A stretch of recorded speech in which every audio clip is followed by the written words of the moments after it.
नमस्कार। India debate में आप सबका स्वागत है। मैं हूं आशुतोष पाठक। मित्रों, सहारा ग्रुप ऐसा लगता है कि पूरी तरह से क्राइसिस में आ गई है, लेकिन इस ग्रुप के अभी के वर्तमान का जो क्राइसिस है वो निवेशकों के लिए अच्छी खबर लेकर के आया है।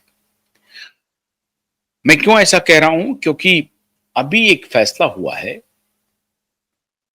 कि लखनऊ में जो आइकॉनिक सहारा शहर है उसको सरकार ने अपने नियंत्रण में ले लिया है। मतलब लखनऊ म्युनिसिपल कॉरपोरेशन ने अब उस प्रॉपर्टी को सील कर दिया है। इस प्रॉपर्टी पे अभी तक कौन रह रहे थे, ये प्रॉपर्टी क्या थी? अब कहा जा रहा है कि 130 एकड़ में ये पूरी प्रॉपर्टी फैली हुई है और इसमें सुब्रत रॉय सहारा, जो सहारा ग्रुप के चेयरमैन थे, वो खुद रहते थे और उनके जाने के बाद, उनकी मृत्यु के बाद उनकी पत्नी स्वप्ना रॉय जी वहां पर रहती हैं। लेकिन अभी एक खबर आई है कि स्वप्ना रॉय जी ने उस कैंपस को छोड़ दिया है। क्यों छोड़ना पड़ा? इसलिए कि लखनऊ म्युनिसिपल कॉरपोरेशन ने इस पूरी प्रॉपर्टी पर कब्जा कर लिया।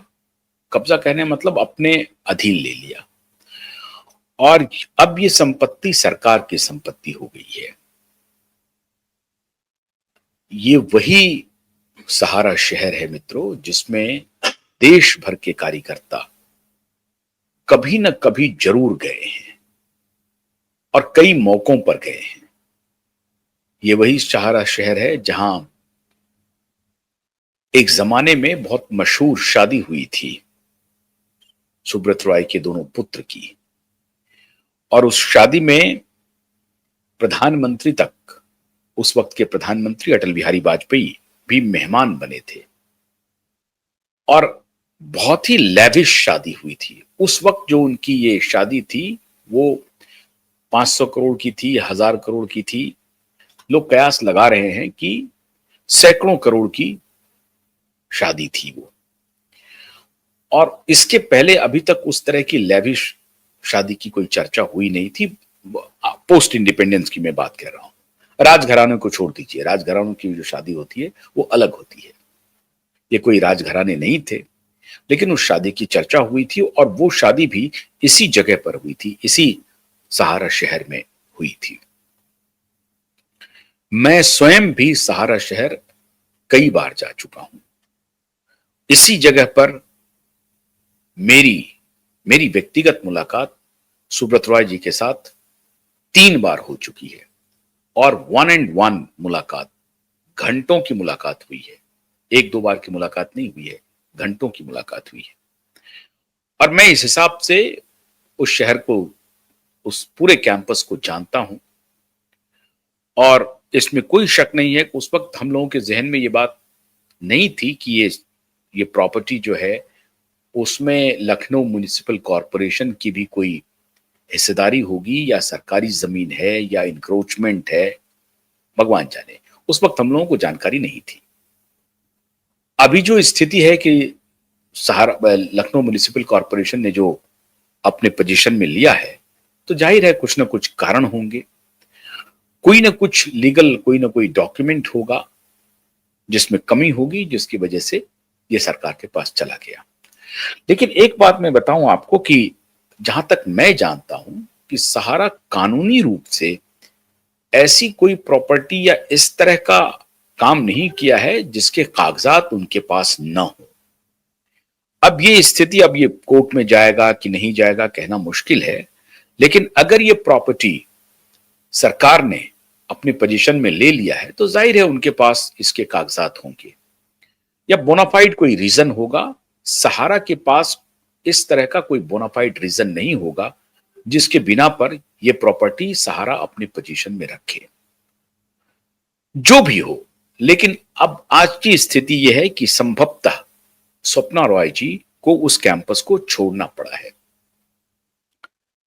मित्रों, सहारा के जितने कार्यकर्ता हैं, सहारा के जितने अभी भी जो वर्तमान एम्प्लॉय हैं और जो पुराने एम्प्लॉय हैं, उन सब के लिए ये दुखद खबर है, ये दुख की बात है कि किसी जमाने में ये एक आइकॉनिक टावर हुआ, एक आइकॉनिक शहर हुआ करता था जिसे लोग सहारा शहर के नाम से जानते हैं। इसमें वो सारी सुविधाएं थी, एक से बढ़कर एक, एक दो तो बड़े थिएटर थे और एक साथ हजारों लोगों को समाहित करने की क्षमता थी इस पूरे शहर में। क्रिकेट के ग्राउंड थे, टेनिस के ग्राउंड हैं और फिर नई सुख सुविधाओं से संपन्न ये कैंपस है। खैर, अब ये कैंपस सरकार की मिल्कियत है। स्वप्ना रॉय जी ने संभवतः इसको छोड़ दिया है। बहुत सारे लोग ये कह रहे हैं कि इस शहर के पोजीशन के बाद जब सरकार ने, मतलब उत्तर प्रदेश सरकार ने पोजीशन लिया, उसके बाद से ही, या पोजीशन की प्रक्रिया शुरू की, उसके बाद से ही सहारा ग्रुप ने सुप्रीम कोर्ट में एक लिखित अर्जी दी कि हमारी 88 संपत्तियों की डील हो रही है अडानी के साथ और बहुत सारी संपत्तियों की डील फाइनल स्टेज में है या हो गई है। और सुप्रीम कोर्ट से यह अर्जी लगा करके कहा कि आप हमारे इन सभी प्रॉपर्टीज पे जो अलग अलग लोग मुकदमे कर रहे हैं या अनर्गल दावे कर रहे हैं, उन सारे दावों को वापस लीजिए। इसकी वजह से हमारे बहुत सारे एम्प्लॉय को गिरफ्तार किया जा रहा है और अवांछित हमारे ऊपर मुकदमे हो रहे हैं। इसकी वजह से हम इन सारी प्रॉपर्टीज को, जिनको जो पोटेंशियल बायर हैं, उनको हम नहीं बेच पा रहे हैं। तो अगर आप हमें अनुमति देंगे या ऐसे सभी केसेस को आप रोक देंगे और कहेंगे कि साहब ये सारी संपत्ति अब अडानी ग्रुप खरीद रही है, इसलिए आप ये केसेस आप लौटा लीजिए, क्योंकि आपका जो ग्रीवांस है वो ये है कि हमारा पैसा दीजिए। अगर आप हमारा पैसा नहीं देंगे तो हम सभी संपत्तियों पर मुकदमा करेंगे और कहेंगे कि ये बेच करके कीजिए, जहां पर जो भी है। ऐसी परिस्थिति में